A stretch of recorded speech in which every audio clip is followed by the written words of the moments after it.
Yes, 24th of September 1991, the birth of my daughter. The blowfly had a young sidekick called Rasputin, who was an interesting and influential character in this drama.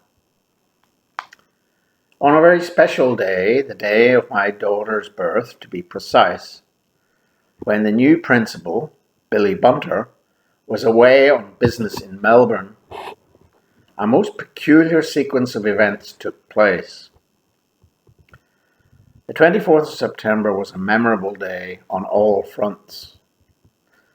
At 2 in the morning, Maria felt her labour pains, and off we went to the local hospital, which happened to be just beside the school where I was acting as principal in the absence of Billy Bunter, who was in some far-off place in Melbourne. It was a very long delivery, and my wife claims that I spent much of it reading a book of short stories by Thomas Hardy. Anyway, at about 8 o'clock in the morning, I staggered out of the hospital and went directly to work. I was in fact early, and I was the first person at school, or so I thought. In fact, when I got there, I met Mr. Coldfish, who had been a former deputy principal, my predecessor no less, and who had resigned some time before my arrival. As time progressed, I met other zombies like Coldfish in the community, some of them, who had worked in the school and fallen out of favour with the blowfly and been demoted or fired. I couldn't think what Coldfish would be doing there so early in the morning. He hated the place and made no secret of it. I knew he'd had several confrontations with the blowfly in the past and eventually resigned in disgust some months before my arrival. In fact, that is one reason I was appointed to replace him. Anyway, on my arrival, Coldfish came into my office and said, "I'm sorry to have to do this to you. It's got nothing to do with you, but I'm resigning as a teacher as from this moment." And he promptly handed over his keys and walked off the premises. I had precisely 20 minutes to cover all his classes, etc. Excuse me. This alarming situation was made much worse when the boarding master, the one and only Rasputin, decided to move things along by going into the boarding house and announcing to all of his students that Coldfish had resigned and that Rasputin too was also going to resign. Rasputin was the senior boarding master in a small school of about 30 students, so he had a very close relationship with all these students. They were like his children, his family. A few minutes later, I remember Rasputin meeting me at the photocopier and presenting me with his resignation and saying he had given a copy of it to the blowfly. The blowfly and Rasputin were very good friends. There is honor and friendship among thieves. I didn't like Rasputin, and he disliked me because I threatened his influence over the blowfly. He therefore wanted to discredit me, and so made things worse in this crisis by resigning in order to show to the blowfly that he needed Rasputin more than the blowfly needed me. There was worse to come. On hearing of Rasputin's resignation, the boarding students not altogether unsurprisingly, decided to exit the building and sit down on the public road outside the school on strike. They were just in a place which was conspicuous enough for the public to see. At this point, I confess, I retreated to the science laboratory at the back of the complex, well outside this battle zone, in order to gather my thoughts. I was wondering what the hell to do. There were only about 6 permanent members of staff at this school. 2 of them had just resigned, and the third, and most effective, my assistant, was in Adelaide for the weekend at a marriage. The blowfly swung into action. He persuaded Rasputin, little lapdog that he was, to retract his resignation. Slowly, the students started returning to the building. The reader may be wondering, like I was at the time, why Rasputin had resigned. Well, the truth was, I think it was because he felt threatened by my arrival. He certainly felt he should have been given my job. And I think this was his way of not only getting rid of Coldfish, whom he hated, but also me, whom he did not quite hate yet, but only because he hadn't quite known me long enough for his contempt to change into hatred.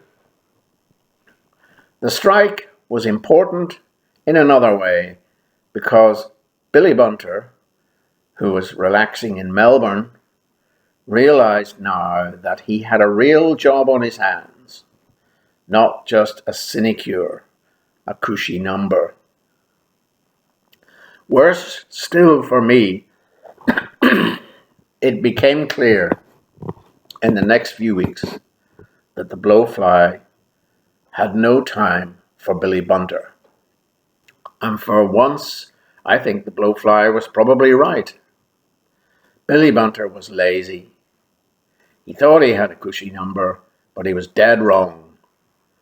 Soon the blowfly and his wife were sharpening their knives for the final coup de grace. I knew what was going to happen, but I didn't want it to happen. So desperately, I didn't want it to happen. But I just knew it had to happen. I was nervous and became quite neurotic with anxiety. Soon after this strike, it was only about 3 months after our arrival in Australia, Billy Bunter came to me and said, "Look, the blowfly is mad, completely mad." I told him that I had already known this for some weeks. I confided to Billy Bunter that I did not want to have to take over should he decide to leave. Billy Bunter reassured me by saying, "Don, if I decide to leave, you'll be the first to know."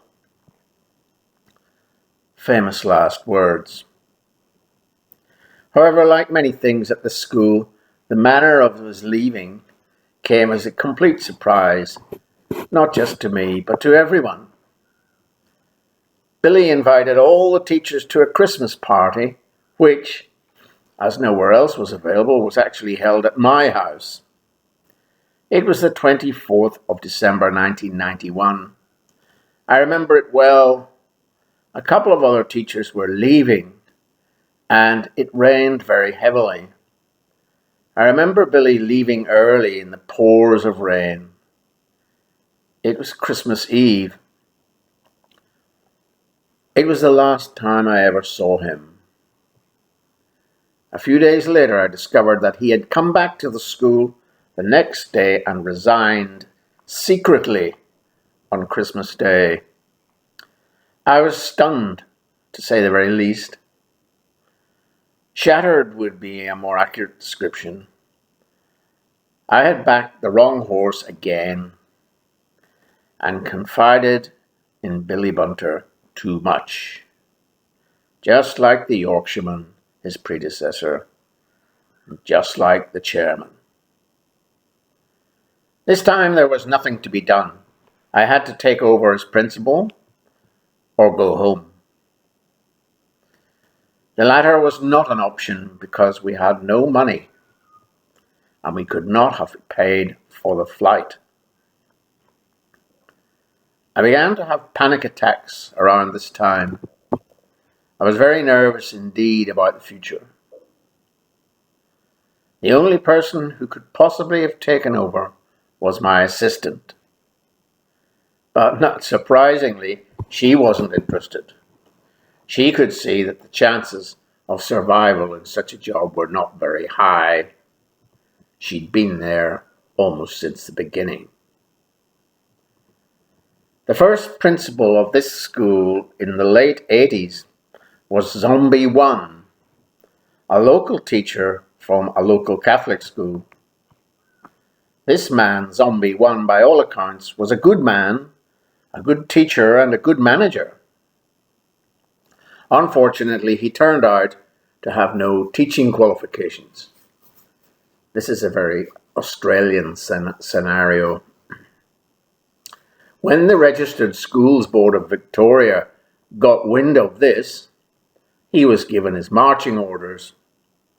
He was followed then by another Zombie 2, who was from Scotland and who had wide experience of the International Baccalaureate, but was an academic in the true sense of the word and soon fell out with the blowfly, as they were not at all on the same page in any respect. Zombie 2 eventually resigned in disgust and spent 6 months sitting in the bush in the area working out what to do, something I was later to do myself. But this all happened long before I arrived. Then came the Yorkshireman, and then yours truly.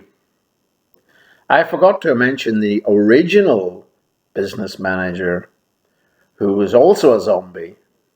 He was actually still alive in the community, and I later got to know him. Let's call him Bombie, as his name began with a B. Anyway, back to Christmas 1991. There was nothing to do about Billy Bunter. He was gone and had not said a word to me as he had promised. Once again, I articulated my misgivings to the chairman, who was by now becoming a bit weary of the blowfly and myself, and it was mutual. I was losing my confidence in him. In the end, though I knew I had no choice, the one thing I had to my advantage was that the blowfly seemed to like me, or was pretending to like me. I'm not sure which it was. He certainly thought he needed me for the time being. My assistant and her husband very kindly invited us to stay in their house in Adelaide for Christmas, and we had a very welcome break. I came to respect and admire both of them. We had the use of a house in Adelaide and we thoroughly enjoyed the break. I liked Adelaide. It seemed small, clean, and civilized. My assistant's husband, also a teacher, suggested the idea of solving the problem of the school management by forming a management committee. This turned out to be a great success at first because the blowfly, who was of course on the committee, was in some measure held accountable for what he said and did. I don't think he was used to this. That's not what you do as a builder on a building site. You don't work through a committee. But it worked very well for about 6 months. But in the end, it was its very success which caused it to fail, because the blowfly decided he didn't like being accountable and realized what was happening. So he started to ignore the committee and then later to actively sabotage it. But at first it all went well. I'd only been appointed to act as principal temporarily. I then made a big mistake. Things were going so well for a few months that I decided to apply for the full-time job of principal. I suppose I deluded myself that I could keep the blowflies sweet. This turned out to be a major miscalculation. In February 1992, interviews took place for the position full-time principal. People came from all over the world, and in the end, no one was appointed. When I took over as acting principal in January, I had no intention of applying for the job, but it just went so well for a few months. Mainly due to the efforts of my assistant and the general support of the teachers. It all tempted me to apply for the job. The blowflies seemed to think that I was wonderful, and of course probably a lot cheaper than another import. I was the blue-eyed boy for a few months. In the end, I did apply, but I was not successful.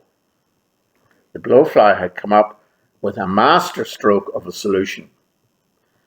The job was given to Mr. Smoothoperator, an Australian, who was at the time of the interview head of an international school in Germany. Smoothoperator wanted to come back to Australia, but he still had 18 months to run on his contract. So this was a perfect arrangement for him to re-enter Australia. This arrangement also suited the blowfly down to the ground, because he got the kudos for the school of having a big fish like Smooth Talker or Smoothoperator, and he was a big name in the Council for International Schools and the International Baccalaureate. But meanwhile, on the cheap, I was to be acting principal for the 18 months, and so this was very cheap solution for the blowfly. It suited me fine. No extra money, of course, but I would have the use of the car. As has been the case throughout my entire career, I was pleased to have any job at all.